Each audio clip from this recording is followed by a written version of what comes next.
September 12, 1952. A quiet West Virginia town plunged into absolute terror. It was a Friday evening, just after sunset, when a bright, fiery object streaked across the sky above Flatwoods, West Virginia. A small group of boys saw it, a meteor, they thought, crashing somewhere near the infamous Braxton County Monster Hill. This wasn't just any hill. Local lore whispered of strange occurrences, unexplained lights, and unsettling sounds. But nothing, absolutely nothing, could prepare them for what they were about to find. Led by 13-year-old Edward May, the group, including his brother Fred, their friend Neil Nunley, and Jean Lemon's dog, set off to investigate. They were joined by Kathleen May, Edward and Fred's mother, and local National Guardsman Eugene Lemon, who had a flashlight. As they approached the top of the hill, a strange, pulsating red light caught their attention. It pulsed rhythmically, almost like a heartbeat, emanating from a large, unidentifiable object embedded in the ground. The air grew thick with a pungent metallic mist. The dog, usually boisterous, whined and cowered, refusing to go any further. A clear sign something was profoundly wrong. Lemon, flashlight in hand, pushed forward, the beam piercing the dense, swirling fog. What his light revealed next would forever etch itself into the annals of cryptid encounters. Standing beneath an oak tree near the supposed crash site was a creature unlike anything known to man. Tall, imposing, and utterly terrifying. Descriptions varied slightly, as fear often distorts memory. But the core details were chillingly consistent.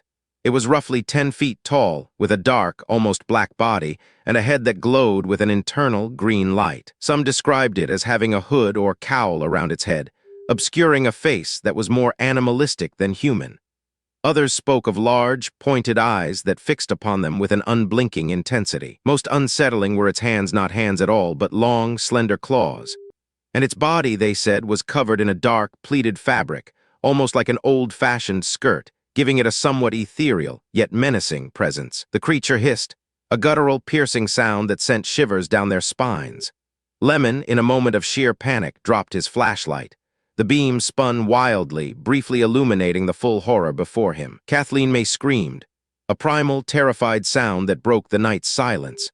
The entire group turned and ran, a frantic sprint back down the hill, away from the glowing eyes and the metallic stench that now clung to their clothes. The scent, a noxious, burning odor, was so strong it caused several of the witnesses to vomit.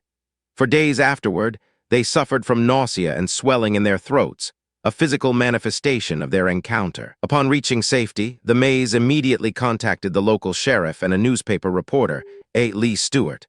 The story spread like wildfire, quickly picked up by national news outlets. Flatwoods was no longer a quiet town. The next day, Sheriff Robert Carr and Deputy Burns investigated the site.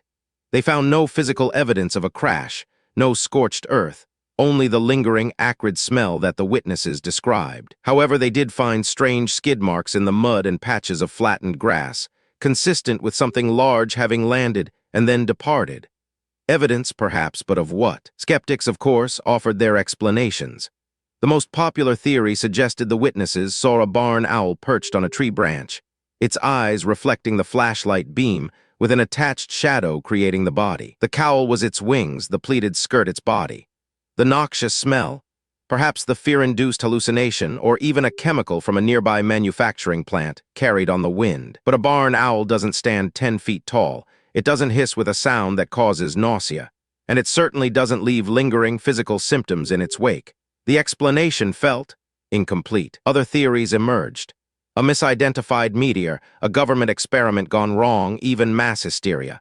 But for the 7 witnesses, the memory was too vivid, too terrifying to be dismissed so easily. The Flatwoods Monster, also known as the Braxton County Monster, became an enduring icon of West Virginia folklore, a terrifying reminder of the unknown lurking just beyond our perception. It was a moment when the mundane reality of a small town was shattered by something utterly alien, something that defied logical explanation, and left a permanent scar on the collective psyche of its inhabitants. Over 70 years later, the Flatwoods Monster remains one of the most compelling and terrifying cryptid encounters in modern history.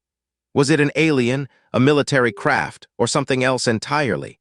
The mystery endures. Explore another chilling encounter, where reality bends in the face of the inexplicable.